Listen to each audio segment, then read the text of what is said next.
अस्सलाम वालेकुम स्टूडेंट।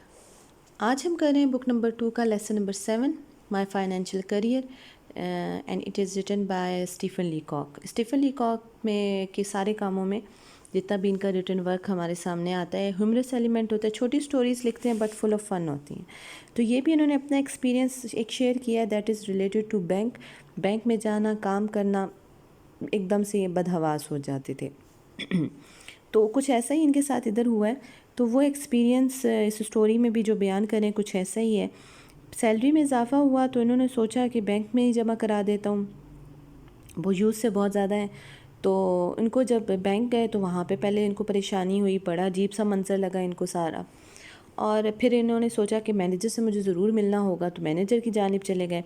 जब मैनेजर की जानिब गए तो मैनेजर को ये अंदाज़ा हुआ कि ये डिटेक्टिव हैं, जिस तरीके से ये बातचीत कर रहे थे। लेकिन बाद में मैनेजर को रिवील हुआ नहीं, इन्होंने सिर्फ एक अकाउंट खुलवाना है। तो इनके बात करने से मैनेजर को फिर ये अंदाज़ा हुआ ये बहुत बड़े सरमायाकार या बहुत बड़े बैंकर के बेटे हैं। इन्होंने ये भी बताया ऐसा नहीं है, इन्होंने बताया कि $56 मैंने अभी जमा करवाने, $50 हर महीने जमा करवाने।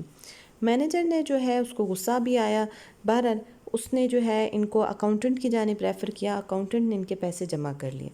जब ये पैसे जमा करा चुके तो इनको ख़्याल आया मुझे अभी हालिया इस्तेमाल के लिए कुछ पैसे चाहिए होंगे, तो क्यों ना मैं चेक के ज़रिए कुछ पैसे निकलवा लूँ। अब इन्होंने कहा कि मैंने पैसे निकलवाने, किसी ने इन्हें चेक बुक दी और किसी ने इन्हें वहाँ पे जो मौजूद शख्स था वहाँ पे वो उनको बताने लगा कि चेक पे लिखना कैसे है। यहाँ तक हम स्टोरी पढ़ चुके थे। आज हम इंशाल्लाह ताला इस स्टोरी को कंप्लीट कर लेंगे। आगे पढ़ते हैं। The people in the bank had the impression that I was an invalid millionaire. लोग जो वहाँ पे बैंक में मौजूद थे उनको ये तासुर मिला कि मैं कोई बहुत ही ज़्यादा करोड़पति हूँ, लेकिन इनवैलिड हूँ। इनवैलिड नो दौलतिया, ना तजर्बेकार, इस किस्म का मैं बंदा हूँ। I wrote something on the cheque, मैंने चेक पे कुछ लिखा। And thrust it in at the clerk, और वो जो चेक था मैंने फ़ौरन से क्लर्क की जानिब धकेल दिया। ही लुक एट इट, उस क्लर्क ने चेक की जानिब देखा। व्हाट, क्या? Are you drawing it all out again? उसने कहा क्या ये तुम सब पैसे दोबारा निकलवाना चाहते हो? ही आस्क्ड सरप्राइज्ड, उसने बड़े पूछा सरप्राइज हो के, बड़े हैरान हो के पूछा क्या तुम सारे पैसे निकलवाना चाहते हो? अब इस राइटर के जहन में ये था कि वो $6 लिखेगा चेक पर और $6 निकलवा लेगा, क्योंकि $56 उसने जमा करवाए, $50 बैंक में रहेंगे, $6 ये निकलवा लेता है। अब यकीनन इसने जब क्लर्क ऐसा कह रहा है तो डेफिनेटली राइटर ने कोई ना कोई तो गड़बड़ की होगी। मीनिंग देख लेते। इम्प्रेशन तासुर, इनवैलिड, इनवैलिड का मतलब होता है बनावटी, ना तजर्बेकार, मिलीनियर करोड़पति, थर्स्ट दे मारना, ज़ोर से पुश कर देना, ड्राइंग आउट इसका मतलब होता है निकलवाना, सरप्राइज हैरान।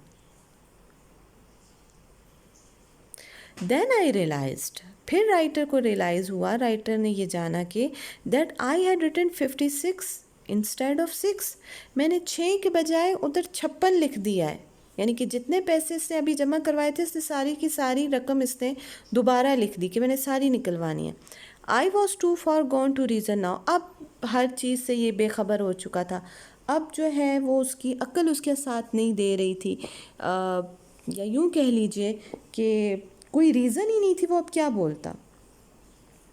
I had a feeling that, अब मेरे जहन में ये ख़्याल आया या मुझे ये ऐसा महसूस हुआ कि that it was impossible to explain the thing, कि इस चीज़ को एक्सप्लेन करना कि मैंने क्यों $56 लिखा, ये बिल्कुल ही नामुमकिन है।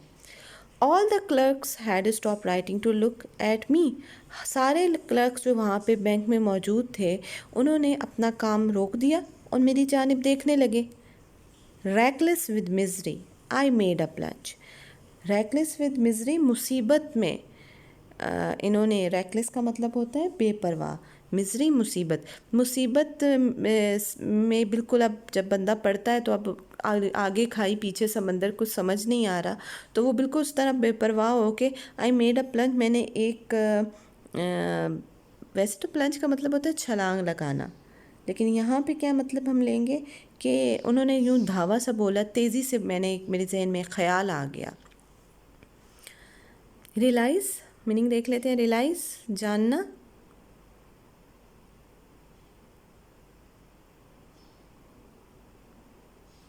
रैकलेस बेपरवाह, मिजरी मुसीबत, प्लंज छलांग या एकदम से धावा बोलना, ये इसकी मीनिंग है। अब इन्होंने क्या रीज़न दी, जब उसने क्लर्क ने पूछा कि आप सारे पैसे निकलवाना चाहते हैं, तो उसने बोला यस द होल थिंग, हाँ जी सारे के सारे।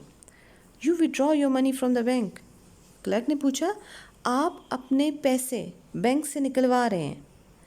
आगे से राइटर ने कहा एवरी सेंट ऑफ इट, पाई पाई निकलवा लूँगा। सेंट एक स्मॉल करेंसी होती है, उसको कहते हैं हर एक सेंट निकलवा लूँगा, पाई पाई निकलवा लूँगा। Are you not going to deposit any more, clerk ने पूछा आपने मज़ीद पैसे नहीं जमा करवाने। Said the clerk astonished, clerk ने कहा एस्टॉनिश हैरान हो के कहा आपने अब पैसे नहीं जमा करवाने। तो राइटर ने कहा नेवर, कभी भी नहीं करवाऊंगा। आगे से वो कहते हैं वो ऐसा क्यों कर रहे थे, राइटर के जहन में ये ख्याल था कि an idiot hope struck me that they might think someone had insulted me while I was writing the check and that I had changed my mind। इसने कहा कि मेरे जहन में एक बेवकूफ़ाना ख्याल ये आया कि लोग शायद ये सोचेंगे, वो लोग जो बैंक में मौजूद हैं वो सब ये सोचेंगे कि किसी ने शायद मेरी बेइज्जती की है जब मैं चेक लिख रहा था, इस वजह से मैंने अपना माइंड चेंज कर लिया है कि मैं अब मज़ीद पैसे इधर जमा नहीं करवाऊँगा।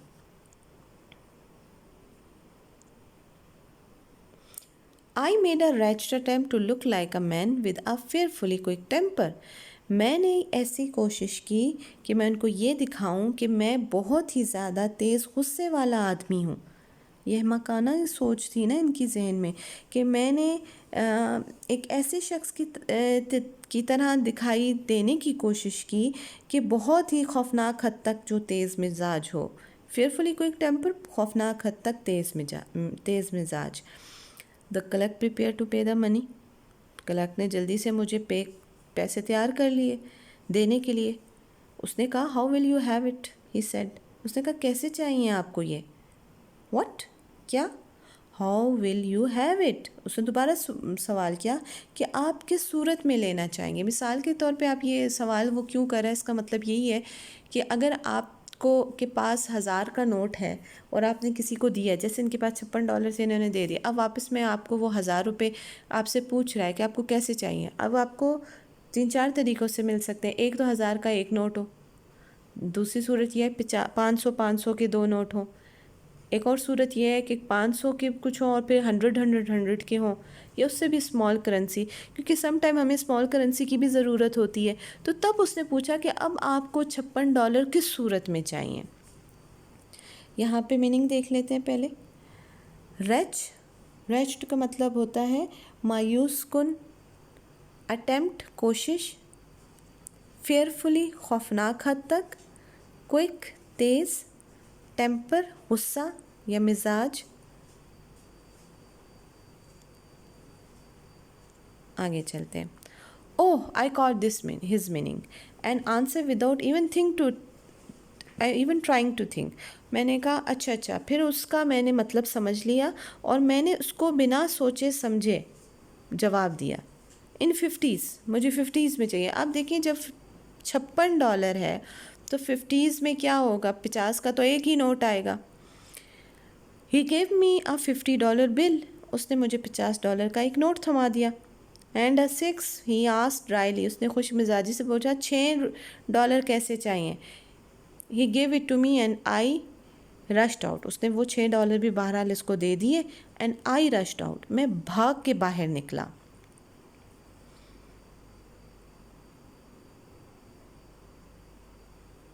यहाँ पे ये जो वर्ड आया है $50 बिल, बिल का मतलब है इधर नोट, और ये जो वर्ड है एंड पे रश्ड आउट, इसका मतलब है तेज़ी से बाहर निकलना। अब खैर से राइटर ने पैसे डिपॉज़िट भी करवाए उसी वक्त बैंक में, और अकाउंट खुलवा के जिस काम के लिए गए थे इतनी मुश्किल से वो करवा के वो फिर वापस भी आ गए सारे पैसे निकलवा के। अब बाहर निकले तो as the big door swung behind me, जैसे ही बड़ा सा दरवाज़ा लहराया मेरे पीछे, I caught the echo of a roar of laughter, मैंने एक गूंज सुनी कहकहों की, that went up to the ceiling of the bank, जो कि बैंक की छत को फाड़ रही थी या छत तक जा रही थी। सिंस देन, उससे लेकर अब तक, आई बैंक नो मोर, मैं मज़ीद बैंक नहीं गया।